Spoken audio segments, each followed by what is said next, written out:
ଚାଲନ୍ତୁ ଆମେ ବିଷୟଟିକୁ ଭଲକରି ପଠନ କରିବା। ବିଷୟଟିର ନାମ ସୁଶିଷ୍ୟ ଉପମନ୍ୟୁ। ବ୍ୟାସଦେବ ବିରଚିତା ମହାଭାରତମିତି ଆର୍ଷଗ୍ରନ୍ଥାଦିଦଂ କଥାବସ୍ତୁ ଆନିତम्। ପ୍ରାଚୀନ କାଳାତ୍ ପ୍ରଚଳିତः ଗୁରୁଶିଷ୍ୟयोः ସମ୍ବନ୍ଧः ଅଦ୍ୟାପि ଅନୁସरणीयः। ଆଜ୍ଞା ଗୁରୁନାମ ଅବିଚरणीया इति नीतिरत्र प्रदर्शितः।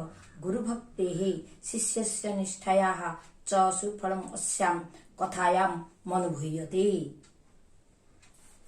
ବର୍ତ୍ତମାନ ଏହି ବିଷୟଟିର ଉପର ଇଣ୍ଟ୍ରୋଡକ୍ସନ ତକ ମୁଁ ବୁଝାଉଛି। ଏହାର ଅର୍ଥ ହେଉଛି ମହାଭାରତ ଏକ ଋଷି ଗ୍ରନ୍ଥ ଅଟେ। ମହାଭାରତକୁ ମହର୍ଷି ବ୍ୟାସଦେବ ରଚନା କରିଥିଲେ। ମହାଭାରତରେ 18ଟି ପର୍ବ ରହିଛି। ଏଇ ଯେଉଁ ସୁଶିଷ୍ୟ ଉପମନ୍ୟୁ ବିଷୟଟି ମହାଭାରତରୁ ଆସିଅଛି। ଏତଦ୍ୱାରା କୁହାଯାଇଛି ଯେ ମହାଭାରତ ପ୍ରାଚୀନ କାଳରୁ ଗୁରୁ ଶିଷ୍ୟର ସମ୍ପର୍କ ଆଜି ପର୍ଯ୍ୟନ୍ତ ଅନୁସରଣ କରାଯାଉଛି। ଆଜ୍ଞା ଗୁରୁ ନାମ ଅବିଚାରଣୀୟା ଏହି ନୀତିଟି ଏହି ବିଷୟରେ ରହିଅଛି। ଗୁରୁ ଭକ୍ତି ଦ୍ୱାରା ଶିଷ୍ୟର ନିଷ୍ଠା ଦ୍ୱାରା ଏବଂ ତାର କିଭଳି କାର୍ଯ୍ୟ ଅସମ୍ଭବ କାର୍ଯ୍ୟକୁ ସେ ସମ୍ଭବ କରିପାରିଛି ଏବଂ ସଫଳତା ଲାଭ କରିଛନ୍ତି ଏହି ବିଷୟରେ କୁହାଯାଇଛି। आसीत् धर्मस्य ऋषेः उपमन्यु नाम शिष्यः उपाध्यायस्तं गोरक्षणाय प्रेषयति स्म। स उपाध्याय वचनात् दिवा गाः रक्षित्वा दिवसखे उपाध्यायस्याग्रत छित्त्वा नमस्कार। गुरुस्तं हृष्टपुष्टं दृष्ट्वा उवाच वत्स केन वृत्ति करोषि? उपमन्युः गुरु प्रत्यवादीत् भक्षण वृत्तिं करोमि। यार अर्थ ମୁଁ ବୁଝାଉଛି। ଧମ୍ୟ ଋଷି ନାମକ ଜଣେ ଥିଲେ। ତାଙ୍କର ଉପମନ୍ୟୁ ନାମକ ଏକ ଶିଷ୍ୟ ଥିଲେ। ଉପାଧ୍ୟାୟ ତାଙ୍କୁ ଗାଈ ଚରାଇବା ନିମନ୍ତେ ପଠାଉଥିଲେ। ସେ ଉପାଧ୍ୟାୟଙ୍କ ବଚନ ହେତୁରୁ ଦିନରେ ଗାଈ ରଖିକରି ଦିନ ଶେଷ ହୋଇଯାଆନ୍ତି ଉପାଧ୍ୟାୟଙ୍କ ଆଗରେ ଛିଡ଼ା ହୋଇ ତାଙ୍କୁ ନମସ୍କାର କରୁଥିଲେ। ଗୁରୁ ତାଙ୍କୁ ହୃଷ୍ଟପୁଷ୍ଟ ହେବାର ଦେଖିକରି ପଚାରିଲେ, ବତ୍ସ ତୁମେ କେଉଁ ବୃତ୍ତି କରୁଛ? ଉପମନ୍ୟୁ ଗୁରୁଙ୍କୁ ପ୍ରତ୍ୟୁତ୍ତର ଦେଇ କହିଥିଲେ ଯେ ମୁଁ ଭିକ୍ଷାବୃତ୍ତି କରୁଛି। ତମୁପାଧ୍ୟାୟ ପ୍ରତ୍ୟୁବାଚ ମୟଂ ନିବେଦ୍ୟ ଭକ୍ଷ୍ୟଂ ତ୍ୱୟା ନ ଭୋକ୍ତବ୍ୟଂ। ତତଃ ଉପମନ୍ୟୁ ତଥା ଇତ୍ୟୁକ୍ତା ଗୁରବେ ସର୍ବଭକ୍ଷ୍ୟଂ ନିବେଦୟତ୍। ଉପାଧ୍ୟାୟ ତସ୍ମାଦେବ ସର୍ବଭକ୍ଷ୍ୟଂ ଅଘ୍ରାଣାତ୍। ତାଙ୍କୁ ଉପାଧ୍ୟାୟ ପ୍ରତ୍ୟୁତ୍ତର ଦେଇଥିଲେ, ମହ୍ୟଂ ନିବେଦ୍ୟ ମୋତେ ନ ଜଣାଇ ଏହି ଭିକ୍ଷାଠୁ ଗ୍ରହଣ କରିବ ନାହିଁ। ତାପରେ ଉପମନ୍ୟୁ ସେହିପରି ହେଉ କହି ଗୁରୁଙ୍କୁ ସବୁ ଭିକ୍ଷା ପ୍ରଦାନ କରିଥିଲେ। ଉପାଧ୍ୟାୟ ତାଙ୍କଠାରୁ ସବୁ ଭିକ୍ଷାକୁ ଗ୍ରହଣ କରିଥିଲେ। ଅଥାନିଧ୍ୟୁ ସହ ଅହନି ଗାଃ ରକ୍ଷିତ୍ବା ନିଶାମୁଖେ ଗୁରୋଃ ପୁରତଃ ସ୍ଥିତ୍ବା ନମସ୍କାର। ତମୁପାଧ୍ୟାୟ ତଥାପି ହୃଷ୍ଟପୃଷ୍ଟଂ ଦୃष्ट्वा उवाच केन इदानीं वृत्तिं करोषि? उपमन्यु उपाध्यायं प्रत्यभाषत भवते पूर्वभक्ष्यं निवेद्य अपरं चरामि तेन वृत्ति करोमि। ଏହାପରେ ଅନ୍ୟ ଏକ ଦିନ ସେ ଗାଈକୁ ଚାରଣ କରି ଶେଷରେ ସନ୍ଧ୍ୟା ହୋଇ ଆସନ୍ତି ଗୁରୁଙ୍କ ଆଗରେ ଛିଡ଼ା ହୋଇ ନମସ୍କାର କରିଥିଲେ। ତାଙ୍କୁ ଗୁରୁ ତଥାପି ସେହିପରି ହୃଷ୍ଟପୃଷ୍ଟ ହେବାର ଦେଖିକରି ପଚାରିଥିଲେ, ଆପଣ କେଉଁ ବୃତ୍ତି କରୁଛନ୍ତି? ଉପମନ୍ୟୁ ଉପାଧ୍ୟାୟଙ୍କୁ ପ୍ରତ୍ୟୁତ୍ତର ଦେଇ କହିଥିଲେ ଯେ ମୁଁ ପ୍ରଥମେ ଭିକ୍ଷା କରି ଆପଣଙ୍କୁ ପ୍ରଦାନ କରେ, ତାପରେ ପୁନର୍ବାର ସେହି ବୃତ୍ତି ଆଚରଣ କରୁଛି। ତମ୍ ଗୁରୁଂ ପ୍ରତ୍ୟବଦତ୍ ନୈତତ୍ ନାର୍ଯ୍ୟଂ ଏତେନ ଅନ୍ୟାସାଂ ଭକ୍ଷ୍ୟୋପଜୀବିନାଂ ମୃତ୍ୟୁ ପୁରୋଧଂ କରୋଷି ଏବଂ ନ କର୍ତ୍ତବ୍ୟଂ। ତାଙ୍କୁ ଗୁରୁ ପ୍ରତ୍ୟୁତ୍ତର ଦେଇଥିଲେ, ଏପରି କରିବା ଉଚିତ ନୁହେଁ। ଏତଦ୍ୱାରା ଅନ୍ୟମାନେ ଭିକ୍ଷାବୃତ୍ତି ଦ୍ୱାରା ଜୀବନ ଅତିବାହିତ କରୁଥିବା ଲୋକମାନଙ୍କର ବୃତ୍ତିରେ ତୁମେ ବାଧାପ୍ରାପ୍ତ ସୃଷ୍ଟି କରୁଛ। ଏଭଳି କରିବା ଉଚିତ ନୁହେଁ। ଅଥ ଉପମନ୍ୟୁ ବୃତ୍ତ୍ୟଥମ ଜାନ ଉପାୟନ ଅକୋରୋତ ଗୁରୁସ୍ତମ ସର୍ବେଭ୍ୟ ନିବାରୟତ ଏବଂ ପ୍ରତିସିଦ୍ଧ ସହ କଦାଚିତ ଅରଣ୍ये କ୍ଷୁଦାର୍ଥ ଭ୍ରମନ୍ अर्कपत्राणि अवक्षयत तै भक्षितै दृष्टिहीन संजातः ततः सह गच्छन् एकस्मिन् कूपे अपतत। ଏହାପରେ ଉପମନ୍ୟୁ ବୃତ୍ତି ପାଇଁ ଯେଉଁ ଯେଉଁ ଉପାୟ ଗୁଡ଼ିକ ଆଚରଣ କରିଥିଲେ ଗୁରୁ ତାଙ୍କୁ ସବୁଥିରୁ ତାଙ୍କୁ ନିବାରଣ କରିଥିଲେ। ଏହିପରି ବାରିତ ହୋଇ ସେ କୌଣସି ଏକ ଅରଣ୍ୟରେ ଭୋକିଲା ହୋଇ ବୁଲୁ ବୁଲୁ ଥିବା ସମୟରେ ଅର୍କପତ୍ର ଗୁଡ଼ିକ ଖାଇ ଦେଇଥିଲେ, କାରଣ ସେ ପ୍ରବଳ ଭୋକିଲା ଥିଲେ। ସେହି ଅର୍କପତ୍ର ଗୁଡ଼ିକ ଭକ୍ଷଣ କରିବା ଦ୍ୱାରା ସେ ଦୃଷ୍ଟିହୀନ ହୋଇଯାଇଥିଲେ।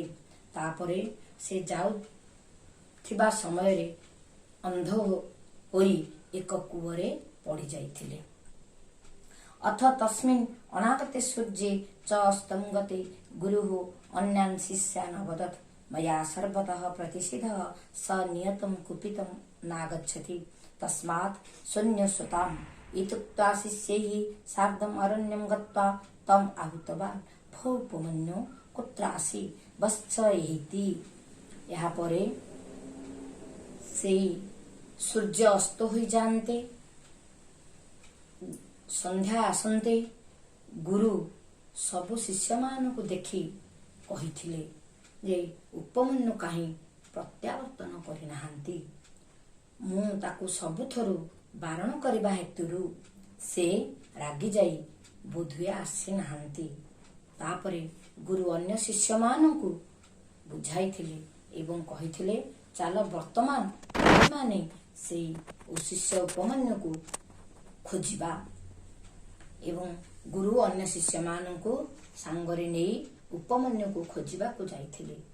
ଯିବା ସମୟରେ ସେ ଡାକିଥିଲେ, ହେ ଉପମନ୍ୟୁ, କେଉଁଠାରେ ଅଛ? ତୁମେ ଏଠାକୁ ଆସ। ସହ ଉପାଧ୍ୟାୟସ୍ୟ ବଚନଂ ଶ୍ରୁତ୍ୱା ପ୍ରତିଉବାଚ अस्मिन् कूपे पतितोऽहम्। उपाध्यायस्य तम् अपृच्छत् कथ त्वमस्मिन् कूपे पतितोऽसि। ସେ ଉପାଧ୍ୟାୟଙ୍କର ବଚନକୁ ଶୁଣି ପ୍ରତ୍ୟୁତ୍ତର ଦେଇଥିଲେ, ମୁଁ ଏହି କୂଅରେ ପଡ଼ିଯାଇଛି। ଉପାଧ୍ୟାୟ ତାଙ୍କୁ ପଚାରିଥିଲେ, କାହିଁକି ତୁମେ କୂଅରେ ପଡ଼ିଗଲ? ସହ ପ୍ରତ୍ୟଭାଷତ अर्कपत्राणि भक्षयित्वा नयनाभ्यमନ୍ଧ ସନ୍ଭ୍ରମन् अस्मिन् कूपे पतितोऽहम्। ସେ ପ୍ରତ୍ୟୁତ୍ତର ଦେଇଥିଲେ, ଅରଖ ପତ୍ର ଗୁଡ଼ିକ ଖାଇକରି ମୁଁ ଆଖି ଦୁଇଟି ହରାଇ ବର୍ତ୍ତମାନ ବୁଲୁଥିବା ସମୟରେ ଏହି କୂଅରେ ପଡ଼ିଗଲି। ତମୁପାଧ୍ୟାୟ ପ୍ରତ୍ୟୁବାଚ ବତ୍ସ ଅଶ୍ୱିନୀ କୁମାର ପାର୍ଥୟସ୍ୟ ତୌ ଦେବବିଷୋଜୌ ତ୍ୱାଂ ଚକ୍ଷୁଷ୍ମନ୍ତଂ କରିଷ୍ୟତ। ତାଙ୍କୁ ଉପାଧ୍ୟାୟ ପ୍ରତ୍ୟୁତ୍ତର ଦେଇ କହିଥିଲେ, ହେ ବତ୍ସ, ଅଶ୍ୱିନୀ କୁମାରଙ୍କୁ ତୁମେ ପ୍ରାର୍ଥନା କର। ସେ ହେଉଛନ୍ତି ସ୍ୱର୍ଗର ବୈଦ୍ୟ, ତୁମକୁ ସେ ଚକ୍ଷୁଦାନ କରିବେ। ଗୁରୁଣାମ୍ ଏବ ମୁକ୍ତଂ ସହ ଅଶ୍ୱିନୀ କୁମାରଂ ସ୍ତୁତବାନ୍। ଅଥ ତସ୍ୟ ସ୍ତୁତ୍ୟା ପ୍ରସନ୍ନଂ ଅଶ୍ୱିନୀ କୁମାରौ ତତ୍ର ଉପାସ୍ଥାୟ ଉପମନ୍ୟୁଂ ପ୍ରାହୁତ ବତ୍ସ ଇମମ୍ ଅପୁପଂ ଭକ୍ଷୟ।